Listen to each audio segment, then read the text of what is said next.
एक समय की बात है कि रानीपुर का जंगल बहुत हरा भरा और सुंदर था। वहाँ बहार का मौसम था और इसी कारण जंगल के सुंदरपन में और भी इजाफा हो गया था। इस जंगल में एक लक्ष्मण तोता रहता था जो कि बहुत अमीर कबीर था। उसके पास बहुत ज़्यादा माल और दौलत था और वे बहुत दयालु भी था। जंगल के गरीब पक्षियों का वे बहुत ख्याल रखता था।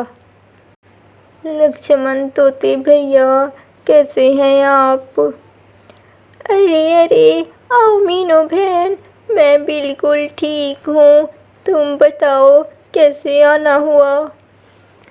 लक्ष्मण तोते भैया, मुझे आपसे एक काम था, इसीलिए मैं आपके पास आई हूँ।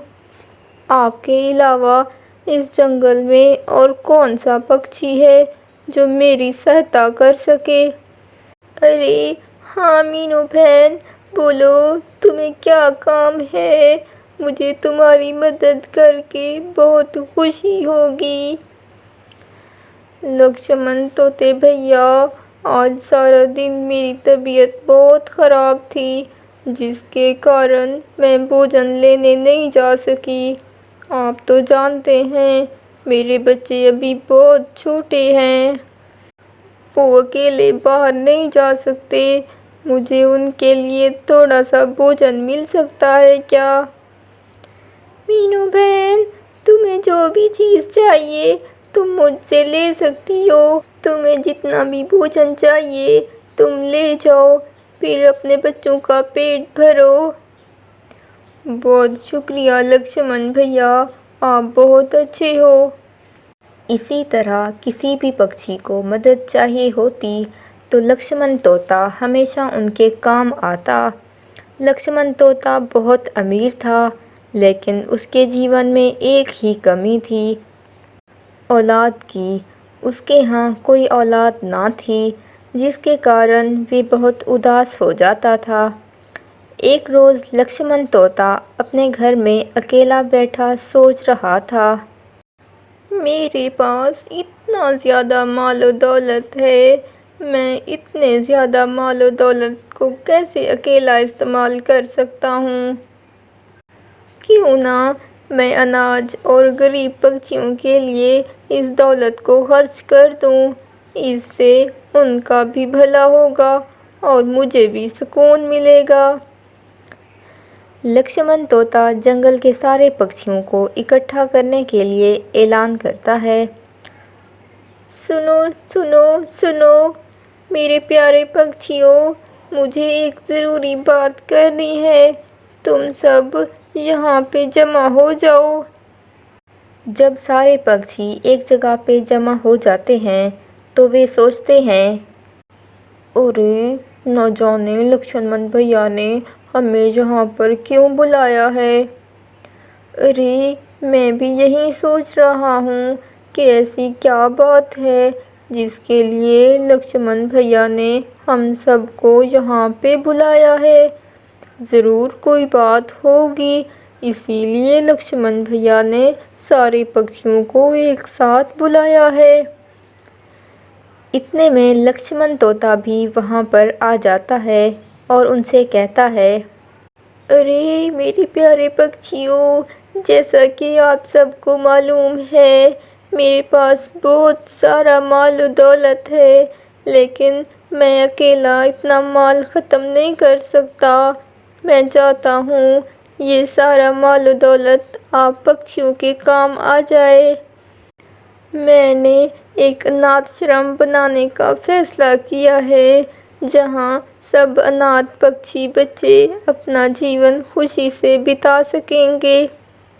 तमाम पक्षी लक्ष्मण की ये बात सुनकर बहुत खुश हो जाते हैं और उनके दिल में लक्ष्मण तोते की इज़्ज़त और भी बढ़ जाती है। लक्ष्मण भैया, आपने ये बात करके हम सब के दिल जीत लिए हैं। आजकल के दौर में हर कोई माल जमा करता है, लेकिन आप अपना माल अनाथ बच्चों पे खर्च कर रहे हो। अरे हाँ लक्ष्मण भैया, कोई दयालु हो तो आप जैसा हो। अब जंगल का कोई अनाथ पक्षी परेशान नहीं होगा, क्योंकि आप सबका बहुत ख्याल रखोगे। लक्ष्मण तोते की जय हो, लक्ष्मण तोते की जय हो। इसके बाद लक्ष्मण तोता एक बड़ा सा आश्रम बनवाता है, जहाँ सब अनाथ पक्षी रहने लग जाते हैं। वहाँ पर उन्हें जीवन का हर सुख मिलता है। तमाम पक्षियों के दिल से लक्ष्मण तोते के लिए बहुत दुआएं निकलती हैं। रानीपुर के जंगल में हर कोई बहुत खुश और सुखी जीवन बिता रहा था, लेकिन एक जालिम गिद्ध इससे खुश नहीं होता।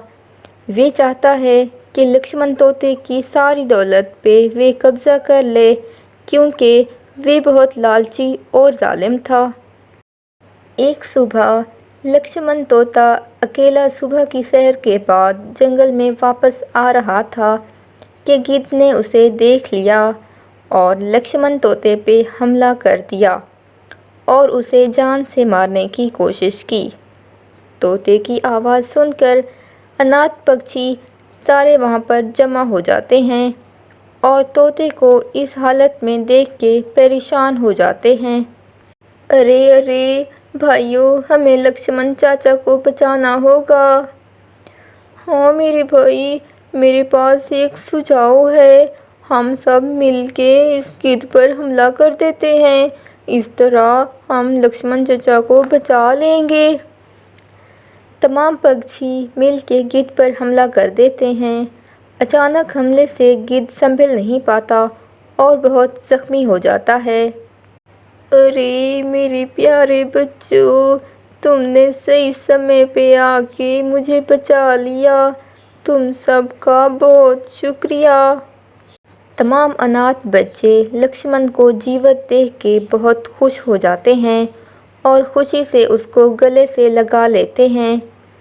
लक्ष्मण तोते की कोई औलाद नहीं थी, लेकिन उसने अनाथ पक्षियों को अपने साथ रखा। इन्हीं अनाथ पक्षियों ने उसकी जान बचाई और उसकी बहुत सेवा भी की। तमाम अनाथ पक्षी लक्ष्मण को अपने पिता की तरह प्यार करते। इस तरह रानीपुर के जंगल में सबके जीवन में खुशियाँ आ गईं। प्यारे दोस्तों, इस कहानी से हमें ये सीख मिलती है, हमें अनाथ बच्चों और गरीबों का ख्याल रखना चाहिए और किसी के माल पे बुरी नज़र नहीं रखनी चाहिए।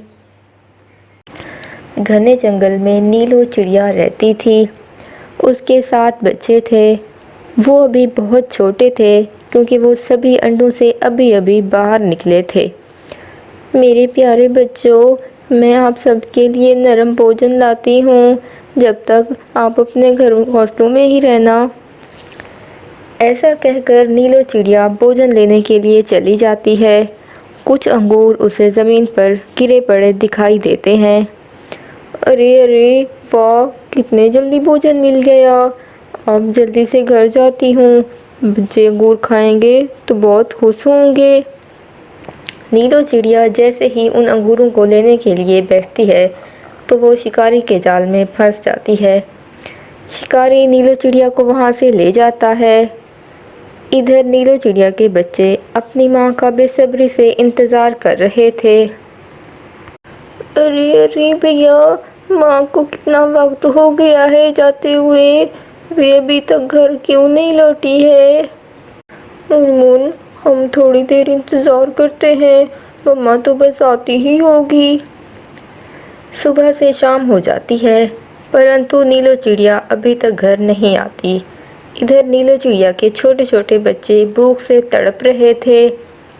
वे ज़ोर ज़ोर से अपनी मम्मा को पुकारते हैं। तभी वहाँ से एक चिड़िया गुजरती है। अरे ये आवाज़ कैसी है? मुझे जाके देखना होगा कि ये बच्चों की आवाज़ कहाँ से आ रही है। मुनमुन चिड़िया आसपास देखती है तो उसे अपने पास से नीलो चिड़िया का घर दिख जाता है। अच्छा, तो इस घर से बच्चों की आवाज़ आ रही है। मैं ज़रा इस घर के अंदर जाकर देखती हूँ। अरे बच्चों, दरवाज़ा खोलो। उन बच्चों को लगता है कि उनकी मम्मा आ गई है, वे बहुत खुश होकर दरवाज़ा खोल देते हैं। अरे आप हमारी मम्मा नहीं हैं, हमारी माँ कहाँ है? अरे बच्चों, मैं आप लोगों की माँ नहीं हूँ, मैं तो यहाँ से गुज़र रही थी, तभी मैंने आप लोगों के रोने की आवाज़ सुनी और यहाँ आई हूँ। मुनमुन चिड़िया की ये बातें सुनकर बच्चे ज़ोर ज़ोर से रोने लगते हैं। अरे माँ, कहाँ हो आप जल्दी से घर आ जाओ, हमें बहुत भूख लगी है माँ। शायद इन बच्चों की माँ भोजन लाने गई है, तभी ये बच्चे रो रहे हैं। मैं अपना भोजन बच्चों को खिला देती हूँ। अरे अरे बच्चों, ये देखो, मेरे पास मीठे मीठे अंगूर हैं, आप जल्दी से इन्हें खा लो। नीलू चिड़िया के बच्चे सुबह से भूखे थे, वे अंगूरों को देखते ही उन्हें खाने लगते हैं। ये सब देखकर मुनमुन चिड़िया भी बहुत खुश हो जाती है। देर रात हो जाती है, परंतु नीलू चिड़िया घर नहीं लौटती। अरे अब तो रात भी हो गई है, अभी तक इन बच्चों की माँ घर नहीं आई। मैं इन बच्चों को कहाँ छोड़ के जाऊँ, क्योंकि इन बच्चों को कोई मांसखोर पक्षी खा जाएगा। फिर मुनमुन चिड़िया नीलू चिड़िया के बच्चों के साथ ही बैठती है। वे उन सब के लिए भोजन लाती है और उन्हें अपने पंख से खिलाती है। बच्चे भी बहुत खुश थे। फिर एक दिन दुष्ट कालू कौवा नीलू चिड़िया के बच्चों को खाने की सोचता है। काफ़ी दिनों से नीलू चिड़िया को नहीं देखा, कहीं अपने सातों बच्चों को लेकर यहाँ से चली तो नहीं गई, जाकर उसके घर में देखना पड़ेगा। ऐसा सोचकर कालू कौवा नीलू चिड़िया के घर के लिए चला जाता है। तभी वहाँ पर जाकर उसे सातों बच्चे खेलते हुए नजर आते हैं। बच्चे भी हैं और अकेले भी हैं, इसका मतलब ये है नीलू चिड़िया कहीं नहीं गई। चलो चलो, आज तो इन सातों बच्चों को खा ही जाता हूँ। अरे वाह वाह वाह, मेरी तो मौज ही हो गई, कितने दिनों के बाद मेरी जिया पूरी हो गई। ऐसा कहकर कालू कौवा एक बच्चे को अपनी चोंच में उठा लेता है। तभी भोजन लेकर वहाँ मुनमुन चिड़िया आ जाती है। भाग जा कालू कौवे, इधर से भाग जा, वरना तेरी खैर नहीं। कालू कौवा ये सुनकर वहाँ से भाग जाता है और सीधे अपने घर में आ जाता है।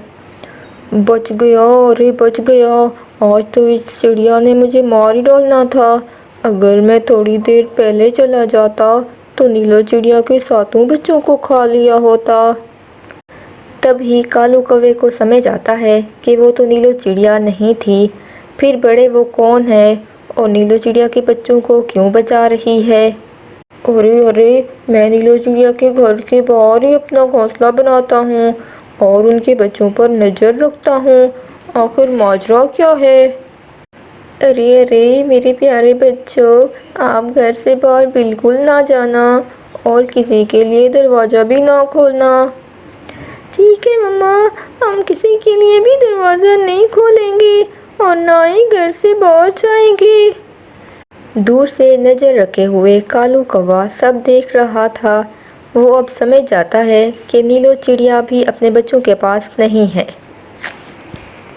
अब आया समझ में, लगता है नीलू चिड़िया को जंगल में ही नहीं है और ये अनजान चिड़िया उनके बच्चों का ख्याल रख रही है। अब तो इसके बच्चों को मैं खा ही जाऊंगा, मुझसे अब इसे कोई नहीं बचा सकता। ऐसा कहकर कालू कौवा अपने घोंसले में चला जाता है और इसी तरह सुबह हो जाती है। अरे मेरे प्यारे बच्चों, मैं जब भोजन लेकर आऊँगी तो मैं बोलूँगी मैं मुनमुन चिड़िया हूँ, तुम लोग तभी दरवाज़ा खोलना। ठीक है मम्मा, हम तभी दरवाज़ा खोलेंगे जब आप बोलोगी, नहीं तो हम किसी के लिए दरवाज़ा नहीं खोलेंगे।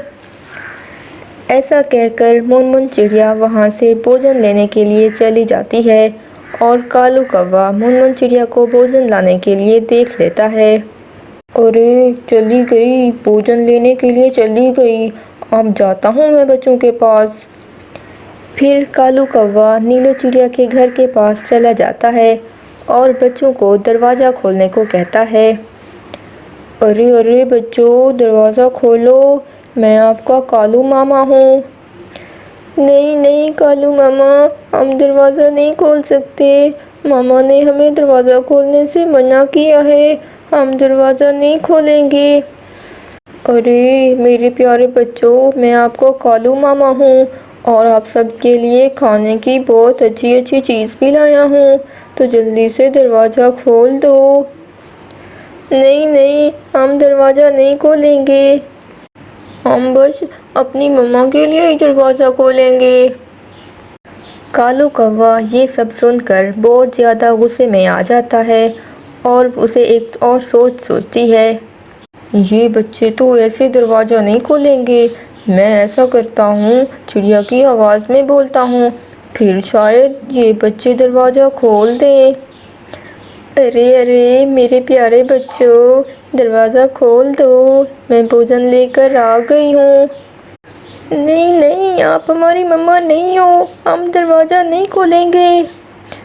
अरे अब तो मैंने इस चिड़िया की आवाज़ में भी बात कर ली, परंतु ये बच्चे तो अब भी दरवाज़ा खोलने के लिए राज़ी नहीं है। अब तो मैं उस चिड़िया की भी आवाज़ निकाल ली है, अब वो चिड़िया भी भोजन लेकर आती होगी, अब मैं क्या करूं? वे कालू कौवा बहुत गहरी सोच में था। वो सोचता है कि अब वो क्या करे कि वो बच्चे उसके लिए दरवाज़ा खोल दें। तभी वहाँ पर खड़े खड़े उसे एक आइडिया आ जाता है। आ गया, मुझे तो याद आ गया। अगर तो मैं नीलो चिड़िया की आवाज़ में बात करूं तो बच्चे ज़रूर खोलेंगे दरवाज़ा। वो उसी समय नीलो चिड़िया की आवाज़ निकालने ही वाला होता है कि उसे वहाँ पर मुनमुन चिड़िया आती हुई दिखाई देती है। इस तरह से कालू कौवा वहाँ से भाग जाता है। बच्चों, मैं मुनमुन चिड़िया हूँ, दरवाज़ा खोलो। बच्चे मुनमुन चिड़िया की आवाज़ सुनकर झट से दरवाज़ा खोल लेते हैं। फिर मुनमुन चिड़िया बच्चों को अच्छा अच्छा भोजन खिला देती है। अरे तो ये कालू कौवा मुझ पर नज़र रख रहा है ताकि वो इन बच्चों को खा सके। अरे ये कालू कौवा तो बच्चों को खाने के लिए मुझ पर नज़र रख रहा है। मुझे तो इस कालू कौवे का कुछ ना कुछ करना ही पड़ेगा, वरना तो एक दिन ये बच्चों को खा जाएगा। ऐसा सोचकर मुनमुन चिड़िया बच्चों के लिए भोजन लाने के लिए चली जाती है और उसे जाता देखकर कालू कौवा वहाँ दरवाजे पर आ जाता है और वहाँ आकर वो नीलो चिड़िया की आवाज़ निकाल देता है। अरे बच्चों, मैं आ गई हूँ, मैं आपकी टोनी माँ हूँ, जल्दी से दरवाज़ा खोल दो। बच्चे अपनी टोनी मम्मा की आवाज़ सुनकर झट से दरवाज़ा खोल लेते हैं। कालू कौवा तो ये देखकर बहुत खुश हो जाता है और वे घर के अंदर आ जाता है। हा हा हा हा, अच्छा तो आखिर तुम लोगों ने अपनी टोनी मम्मा की आवाज़ सुनकर दरवाज़ा खोल ही दिया। अब तुम सब मेरा भोजन हो, तो मैं खाने के लिए मुझे कोई नहीं रोक सकता। ये सब देखकर दूसरे दरवाजे से मुनमुन चिड़िया अंदर आकर कालू कौवे को कांटे वाली डंडी से मारने लगती है। अरे चिड़िया, तुम तो भोजन लाने के लिए बाहर गई थी, फिर घर के अंदर कैसे आ गई? दुष्ट कालू कौवे, मैं खिड़की से अंदर आई हूँ, मैं तो सिर्फ तुझे दिखाने के लिए बाहर गई थी। ये कहकर मुनमुन चिड़िया कालू कौवे को कांटे वाली छुरी से पीटने लगती है। इस तरह कालू कौवे के शरीर पर बहुत से कांटे चुभ जाते हैं और उससे खून निकलने लगता है। अरे अरे चिड़िया, छोड़ दो मुझे, आज के बाद किसी के बच्चे नहीं खाऊंगा। नहीं कालू कौवे, आज तो मैं तुझे मार मार के रान निकालूंगी। बच्चे खाने हैं, तुझे तो बड़ा शौक है ना बच्चे खाने का। मम्मा, कालू मामा को छोड़ दो, वरना तो ये मर जाएंगे। हाँ चिड़िया, आज के बाद मैं इन बच्चों का मामा बनकर रहूँगा, छोड़ दो। और फिर इसके बाद मुनमुन चिड़िया कालू कौवे को छोड़ देती है और फिर कालू कौवा उन सातों बच्चों के साथ खेलने लगता है और हमेशा उनकी हिफाजत करता है। और इस तरह से वो सभी एक दूसरे के साथ हंसी खुशी रहने लगते